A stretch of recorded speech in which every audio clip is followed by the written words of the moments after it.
किसी जंगल में एक सुंदर बगीचा था। उसमें बहुत सी परियां रहती थीं। एक रात को वे उड़न खटोले में बैठकर सैर के लिए निकलीं। उड़ते उड़ते वे एक राजा के महल की छत से होकर गुजरीं। गर्मी के दिन थे, चांदनी रात थी। राजकुमार अपनी छत पर गहरी नींद में सो रहा था। परियों की रानी की निगाह इस राजकुमार पर पड़ी तो उसका दिल डोल गया। उसके जी में आया कि राजकुमार को चुपचाप उठाकर ले जाए, परंतु उसे पृथ्वी लोक का कोई अनुभव नहीं था, इसलिए उसने ऐसा नहीं किया। वह राजकुमार को बड़ी देर तक निहारती रही। उसके साथ वाली परियों ने अपनी रानी की यह हालत भांप ली। वे मजाक करती हुई बोली, रानी जी, आदमियों की दुनिया से मोह नहीं करना चाहिए। चलो अब लौट चलें। अगर जी नहीं भरा तो कल हम आपको यहीं ले आएंगी। परी रानी मुस्कुरा उठी, बोली, अच्छा चलो, मैंने कब मना किया।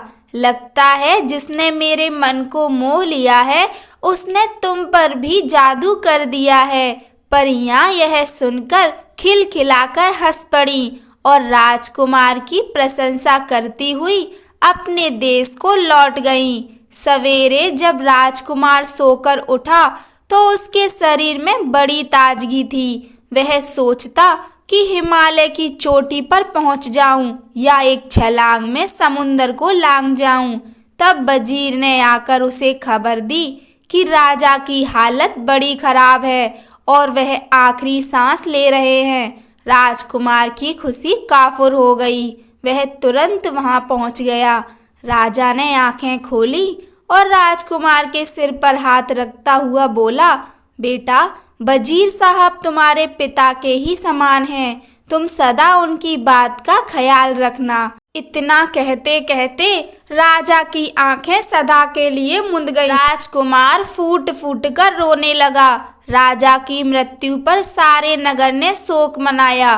कहने को तो राजकुमार अब राजा हो गया था, पर अपने पिता की आज्ञा अनुसार वह कोई भी काम वजीर की राय के बिना नहीं करता था। एक दिन वजीर राजकुमार को महल के कमरे दिखाने ले गया। उसने सब कमरे खोल खोल कर दिखा दिए, लेकिन एक कमरा नहीं दिखाया। राजकुमार ने बहुत जिद की, पर वजीर कैसे भी राजी न हुआ। वजीर का लड़का भी उस समय साथ था।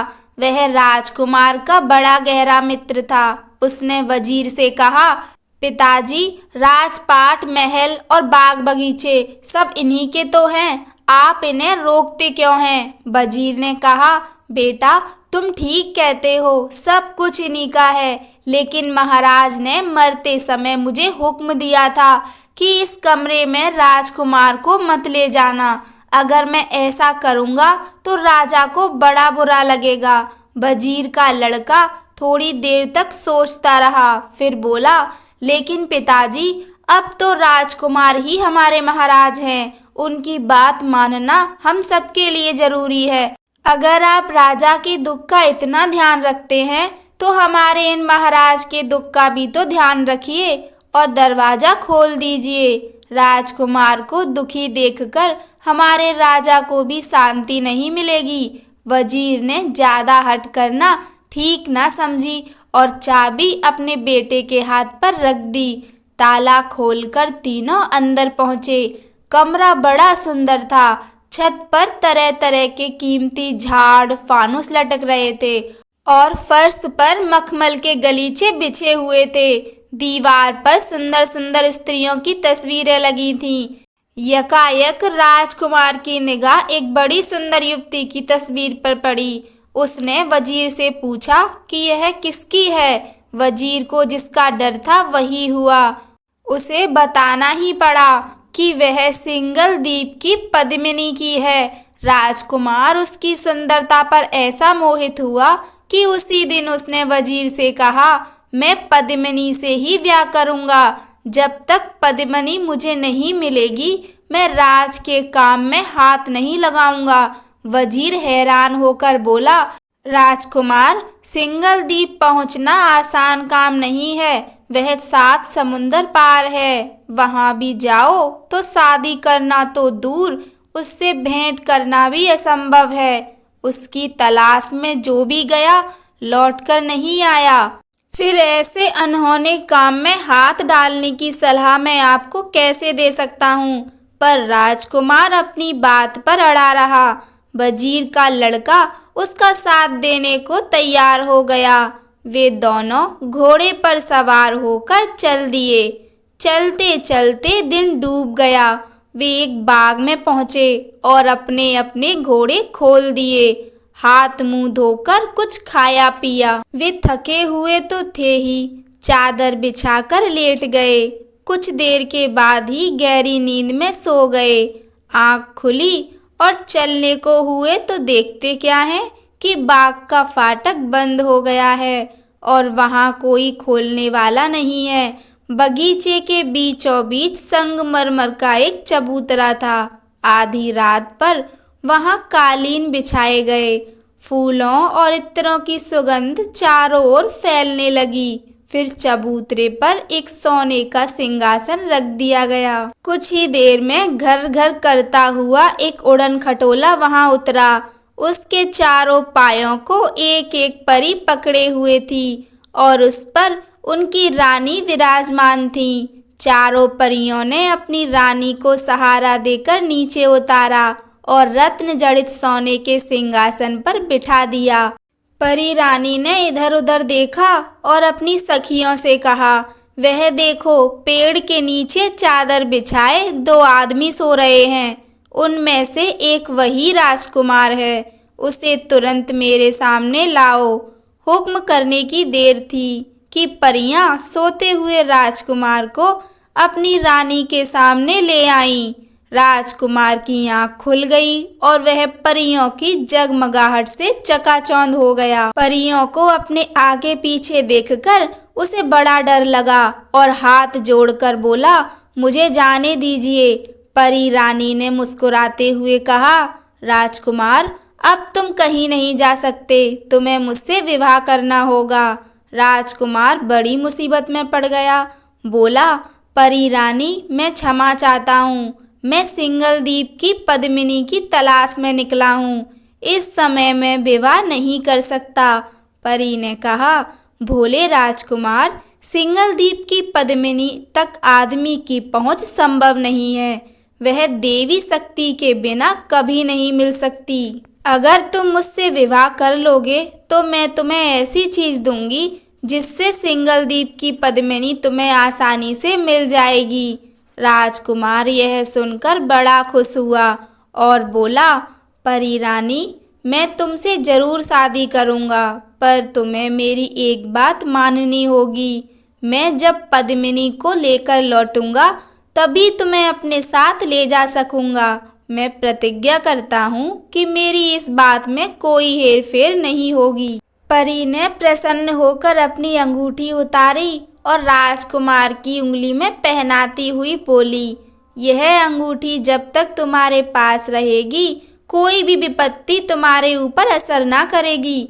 इसके पास रहने से तुम्हारे ऊपर किसी का जादू टोना नहीं चल सकेगा। अंगूठी देकर परी रानी आकाश में उड़ गई। राजकुमार वजीर के लड़के के पास आकर सो गया। सवेरे उन दोनों ने देखा कि बगीचे का फाटक खुला हुआ है। वे दोनों घोड़ों पर सवार होकर चल दिए। पद्मिनी से मिलने की राजकुमार को ऐसी उतावली थी कि वह इतना तेज चला कि वजीर का लड़का उससे बिछुड़ गया। चलते चलते राजकुमार एक ऐसे शहर में पहुंचा जहां हर दरवाजे पर तलवारें ही तलवारें टंगी हुई थीं। एक दरवाजे पर उसने एक बुढ़िया को बैठे हुए देखा। उसे बड़े जोर की प्यास लगी थी। पानी पीने के लिए वह बुढ़िया के पास पहुंच गया। बुढ़िया झूठ मूठ का लाड़ दिखाती हुई बोली, हाय बेटा, तू बड़े दिनों के बाद दिखाई दिया है। तू तो मुझे पहचान भी नहीं रहा, भूल गया अपनी बुआ को। यह कहते कहते उसने राजकुमार को हृदय से लगा लिया और चुपचाप उसकी अंगूठी उतार ली। इसके बाद उसने राजकुमार को मक्खी बनाकर दीवार से चिपका दिया। उधर वजीर के लड़के को राजकुमार की तलाश में भटकते भटकते बहुत दिन निकल गए। अंत में उसे एक उपाय सूझा। वह परी रानी के बगीचे में पहुंचा और रात को एक पेड़ पर चढ़ गया।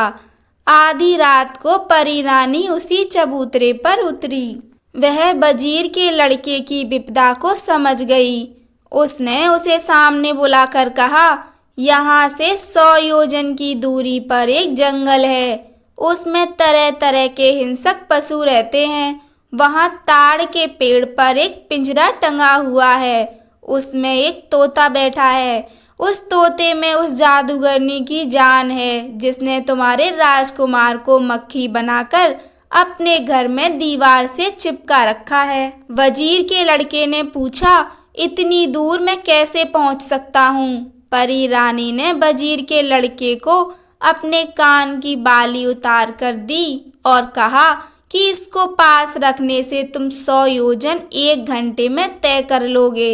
इसमें एक सिफत यह भी है कि तुम सबको देख सकोगे और तुम्हें कोई नहीं देख पाएगा।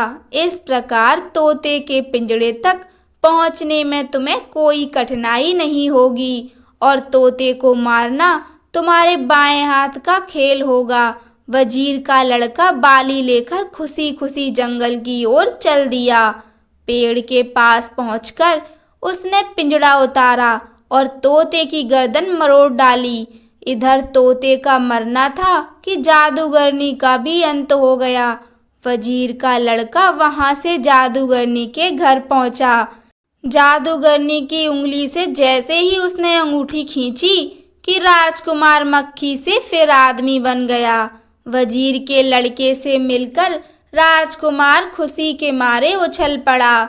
वजीर के लड़के ने राजकुमार को सारा किस्सा कह सुनाया। अब दोनों साथ साथ पद्मिनी से मिलने चल दिए। चलते चलते वे बहुत थक गए थे। रात भर के लिए वे एक सराय में रुक गए। राजकुमार सो रहा था। उधर से विमान में बैठकर महादेव पार्वती निकले। दोनों बातचीत करते चले आ रहे थे। एकाएक महादेव जी ने कहा, पार्वती, इस नगर की राजकुमारी बहुत सुंदर और गुणवती है। राजा उसकी शादी एक काने राजकुमार के साथ कर रहा है। अगर ब्याह हो गया तो जन्म भर राजकुमारी को काने के साथ रहना पड़ेगा। मैं इसी सोच में हूँ कि इस सुंदरी को काने से कैसे छुटकारा दिलाऊं। पार्वती जी ने नीचे सोए हुए राजकुमार की ओर इशारा करते हुए कहा, देखिए जरा नीचे की ओर, कितना सुंदर राजकुमार है। विमान उतारिए और राजकुमार को लेकर वर की जगह पहुंचा दीजिए। महादेव जी को यह युक्ति जच गई। उन्होंने ऐसा ही किया। राजकुमार की शादी उस राजकुमारी से हो गई। विदा के समय राजकुमार बड़े चक्कर में पड़ा। विवाह करने के बाद लौटते समय मैं तुम्हें साथ ले जाऊंगा। इस समय तो तुम मुझे जाने दो। राजकुमारी को राजकुमार पर विश्वास हो गया। उसने उसे 2 बाल दिए, एक सफेद और एक काला। राजकुमारी ने कहा कि काला बाल जलाओगे तो काला हो जाएगा और सारी इच्छाएं पूरी कर देगा। राजकुमार बाल पाकर बड़ा खुश हुआ और राजकुमारी को लौटने का भरोसा देकर सिंगल द्वीप की ओर चल पड़ा। पहले उसने काला बाल जलाया। बाल के जलाने की देर थी कि काला दैत्य राजकुमार के आगे आ खड़ा हुआ। राजकुमार पहले तो बहुत डरा, पर वह जानता था कि वह दैत्य उसका सेवक है। उसने हुक्म दिया, जाओ वजीर के लड़के को मेरे पास ले आओ। काला दैत्य उसी क्षण वजीर के लड़के को राजकुमार के पास ले आया। फिर बोला, और कोई आज्ञा? राजकुमार ने कहा, हम दोनों को पद्मिनी के महल में पहुंचा दो। कहने की देर थी कि वे पद्मिनी के महल के फाटक पर आ गए। वहां एक हष्ट पुष्ट संतरी पहरा दे रहा था। उसने अंदर नहीं जाने दिया। राजकुमार ने फिर काला बाल जलाया। दैत्य हाजिर हो गया। राजकुमार के हुक्म देते ही काले दैत्यों की पलटन आ गई। उन्होंने रानी पद्मिनी के सिपाहियों को बात की बात में मौत के घाट उतार दिया। इसके बाद दैत्य गायब हो गए। राजकुमार और वजीर का लड़का महल में घुसे। राजकुमार ने सफेद बाल जलाया। सफेद देव आ गया। राजकुमार ने उससे कहा, मैं पद्मिनी से विवाह करना चाहता हूँ, बारात सजा कर लाओ। जरा सी देर में देव अपने साथ एक बड़ी शानदार बारात सजा कर ले आया। पद्मिनी के पिता ने जब देखा कि कोई राजकुमार पद्मिनी को शान शौकत से ब्याहने आया है और इतना शक्तिशाली है कि उसने उसकी सारी सेना नष्ट कर डाली है, तो उसने चूं तक ना की। राजकुमार का ब्याह पद्मिनी से हो गया। अब राजकुमार पद्मिनी को लेकर अपने घर की ओर रवाना हो गया। रास्ते में से उसने उस राजकुमारी को अपने साथ लिया जिसने उसे बाल दिए थे। इसके बाद परी रानी के बगीचे में आया। रात को सब वहीं ठहरे। आधी रात को परी रानी आई। राजकुमार उसे देखकर बड़ा प्रसन्न हुआ और बोला, यह तुम्हारी ही कृपा का फल है जो मैं पद्मिनी को लेकर यहाँ अच्छी तरह लौट आया। यह दूसरी राजकुमारी भी तुम्हारी तरह मुसीबत में मेरी सहायक हुई है। तुम इसे छोटी बहन समझकर खूब प्यार से रखना। परी रानी गदगद कंठ से बोली, राजकुमार, तुम्हारी खुशी में मेरी खुशी है। पद्मिनी के कारण ही हम दोनों को तुम्हारे जैसा सुंदर राजकुमार मिला है। पद्मिनी आज से पटरानी हुई और हम दोनों उसकी छोटी बहनें। वे सब उड़न खटोले में बैठकर राजकुमार के देश में आ गईं। नगर भर में खूब आनंद मनाया गया और धूमधाम के साथ राजकुमार की तीनों रानियों के साथ सवारी निकाली गई। कहानी सुनने के लिए आप सभी का धन्यवाद। जय श्री राम।